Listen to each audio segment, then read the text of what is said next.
Prasad Joshi Astro Universe.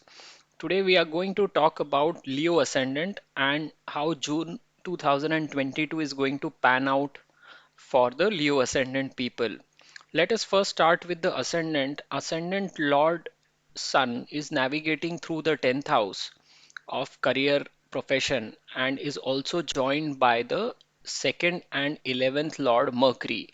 So what does this combination means? It means that they are going to have a cracking time, especially between 15th May to 16th of June till the time Sun is going to remain in this house, and post that it is going to move to the 11th house. So therefore at this point of time, since the ascendant lord is combining with the Lord of Wealth in the 10th house, there is a very high probability that these people will get a promotion at their workplace, or they'll get an opportunity from some outside company.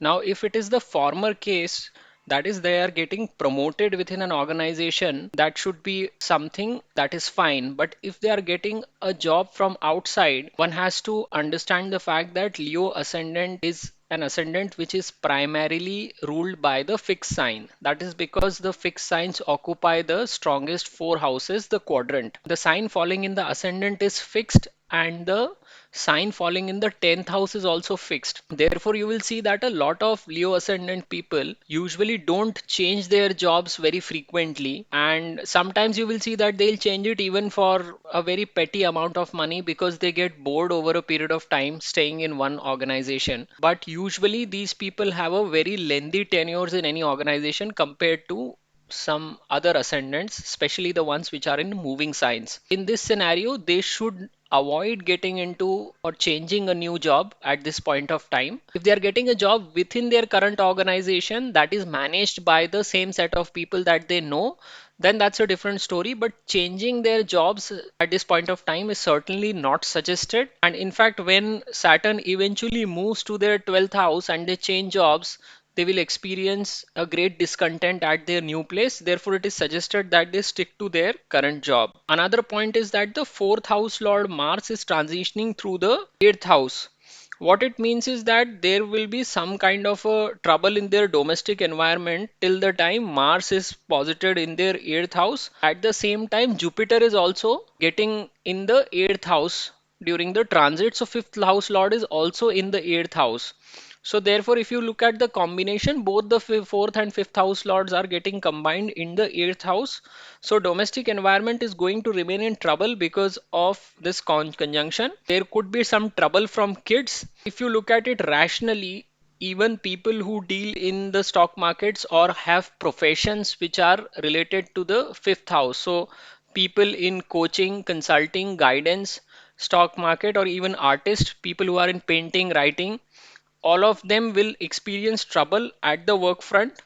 And people who deal specifically in the share market, even if they are dealing it as a part of hobby, they should not dabble stock market at this point of time. 12th to 14th June is the time when they are going to experience money inflow during the month of June, and 15th to 18th June is going to be the time when they are going to take some bold decisions. A lot of people who are born in the Leo ascendant are natural born leaders, and they would like to take the center stage in any social settings. So if they are a part of any kind of management committees or social bodies, they will be able to take some bold decisions during the time stage of 15th to 18th of June. 19th to 21st of June is the time when they will experience a lot of peace at their home, and this is also a good time to improve your relationships with your mother and enjoy her company. 22nd to 25th June is the time for people who are in creative line of work, and this is also the time to spend with your kids if you have some.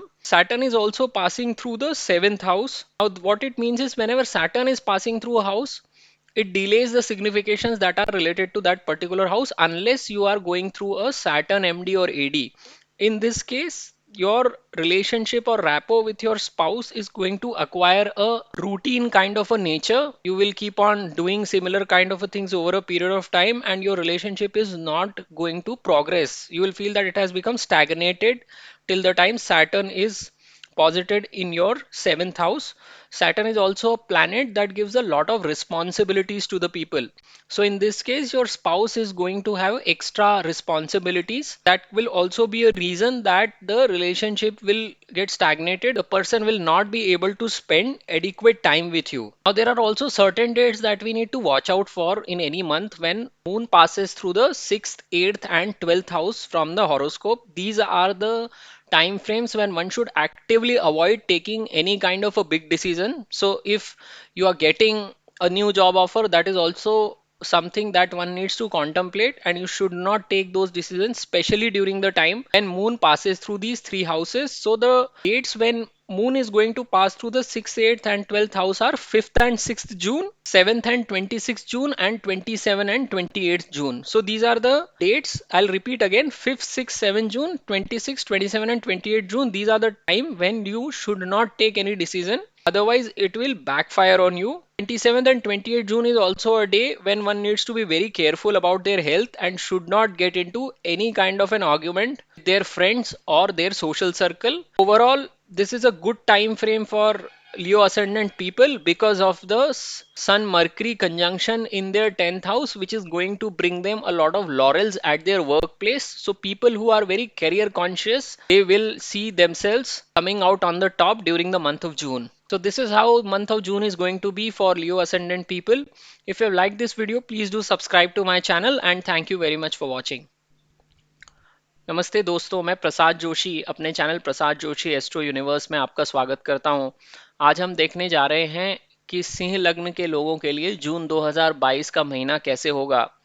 सबसे पहले हम देखते हैं कि लग्नेश सूर्य कहाँ बैठे हुए हैं। जून के महीने में आधे महीने तक लग्नेश जो है दशम भाव में बैठे होंगे, यानी कि 15 जून तक। उसके बाद वो अगले भाव में चले जाएंगे। देखिए, लग्नेश का दशम भाव में होना और उनका कॉम्बिनेशन द्वितीय और 11वें भाव, जो दोनों ही आपकी धन संपत्ति को दिखाते हैं, उसके साथ यहाँ पर बैठना, यानी कि इसका मतलब है कि व्यक्ति को अपने कार्यस्थल पर सफलता मिलेगी। उनको इस महीने में प्रमोशन मिलने की भी संभावना होगी, या ऐसा भी हो सकता है उनको बाहर से कोई नौकरी का ऑफर मिले। अगर उनको कंपनी के अंदर प्रमोशन मिलता है या उन्हें मान लीजिए किसी दूसरे डिपार्टमेंट में भेज रहे हैं अच्छी प्रमोशन देके, तो उन्हें ये ज़रूर लेना चाहिए। लेकिन अगर बाहर से नौकरी मिल रही है तो इस समय नौकरी लेना ठीक नहीं रहेगा। जितने भी सिंह लग्न के लोग होते हैं, उनके जो केंद्र स्थान है उन सब में स्थिर राशियां होती हैं। तो लग्न में भी स्थिर राशि होती है और कर्म स्थल में भी स्थिर राशि होती है। तो आप ऐसे लोगों को जल्दी जल्दी नौकरियां बदलते हुए कभी नहीं देखेंगे। ये लोग एक कंपनी में या एक जगह पे टिक के बहुत समय तक काम करते हैं। फिर over a period of time क्या होता है कि ये वहां पे रह के फ्रस्ट्रेट हो जाते हैं और फिर जल्दबाजी में कहीं नौकरी बदल के ऐसी जगह चले जाते हैं जहाँ पे फिर उनको लगता है कि मुझे यहाँ नहीं आना चाहिए था। तो जब भी सिंह लगने के लोगों को नौकरी बदलनी होती है, उनको बहुत सोच विचार के कि मेरी करंट कंपनी में क्या मेरे प्लस माइनस हैं, दूसरी कंपनी में क्या प्लस माइनस हैं, ये सब सोच विचार के नौकरी बदलनी चाहिए। नहीं तो फिर वो आगे चल के मुसीबत में पड़ जाते हैं। यहाँ पर चूंकि लग्न और दशम भाव दोनों में स्थिर राशि है, और अगर व्यक्ति की खुद की स्वयं की कुंडली में भी चंद्र अगर स्थिर राशि में होता है, तो फिर यह व्यक्ति एक ही जगह पे लंबे लंबे समय तक टिकता है, क्योंकि थिंकिंग, चंद्रमा हमारी सोच का कारक है, वो भी हमारी स्टेबल हो जाती है। क्योंकि वो भी फिक्स राशि में अगर आ जाता है 2, 5, 8, 11 में चंद्र, तो फिर व्यक्ति के लिए मूवमेंट करना बहुत ही मुश्किल हो जाता है। क्योंकि लग्न स्वामी, चंद्र स्वामी और कर्म स्वामी सब कुछ स्थिर राशियों में आ जाते हैं। तो अगर सी लग्न वालों को बाहर से नौकरी मिलती है तो इस समय लेना अवॉइड करना चाहिए उन्होंने। जो दूसरा चीज है वो ये है कि जो आपके चौथे और पांचवें स्थान के स्वामी हैं, यानी कि मंगल और गुरु, इनका आपका संबंध बन रहा है अष्टम भाव में एक साथ। तो इस समय क्या होगा कि बच्चों की वजह से आपके डोमेस्टिक एनवायरनमेंट में कुछ तकलीफ या समस्या आ सकती है इस समय में, जब तक खास करके ये दोनों ग्रह एक साथ 8वें भाव में बैठे हुए हैं तब तक। इसी तरह से जो लोग भी 5वें भाव से जुड़ा हुआ व्यवसाय करते हैं, जैसे पढ़ाने का काम करते हैं या कोई भी आर्टिस्टिक काम करते हैं, पेंटर्स हैं, राइटर्स हैं, जो भी जहाँ पर भी क्रिएटिविटी की बात आ जाती है, या फिर जिनका संबंध सट्टे बाजार से है, इन सबको इस समय संभल के रहना चाहिए। क्योंकि पंचमेश अष्टम भाव में गया हुआ है, तो इन लोगों के लिए प्रोफेशन वाइज अच्छा समय नहीं होगा। तो भी 5वें भाव से जुड़ा हुआ व्यवसाय करते हैं उनके लिए।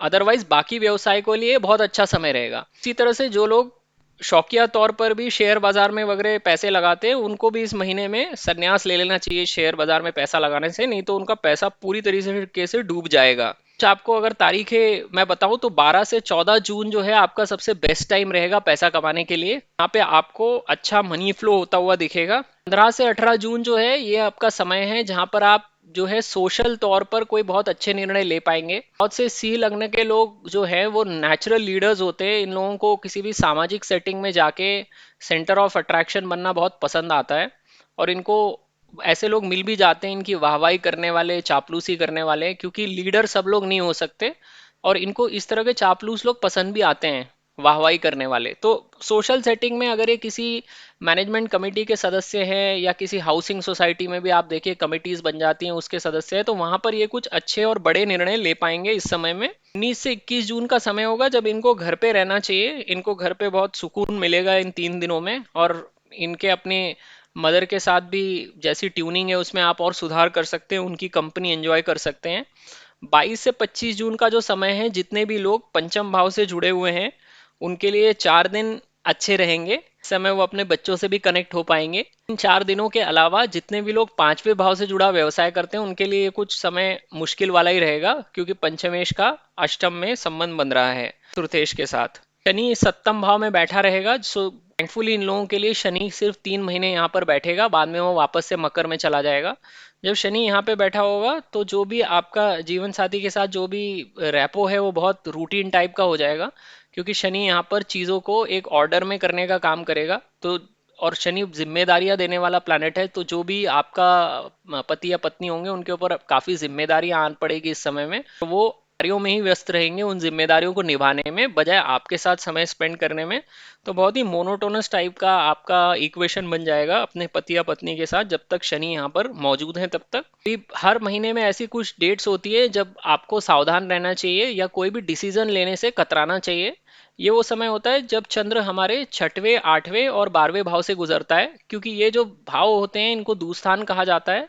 और यहाँ से जब भी व्यक्ति पैदा होता है तो जो भी ग्रहों की किरणें आ रही होती हैं वो उस व्यक्ति तक पूरी तरह नहीं पहुंच पाती, इसलिए इन स्थानों को हम लोग अच्छा स्थान नहीं मानते ज्योतिष के अनुसार। ये दिनों में चंद्र इन 3 भावों से गुजरेगा। वो डेट्स हैं 5, 6 और 7 जून, और 26, 27 और 28 जून। ये 6 दिन ऐसे हैं जिनमें आपको बहुत सावधान रहना चाहिए।